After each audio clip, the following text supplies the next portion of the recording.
This is a 2016 Hyundai Accent. We are going to check and change the air filter if we need it. This is a 4-cylinder. It's right here. It's very simple. Only has 2 clips. One here and one here. Push them back. Lift the little cover. And you can peek in there. Oh, just by peeking in there, you can tell it's new. There it is right here. All right. Yeah, this one's brand new. Looks like it's been recently changed. All right, time to put it back. Same thing, same way.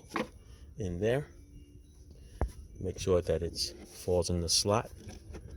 Okay, there's a little slots that they go into.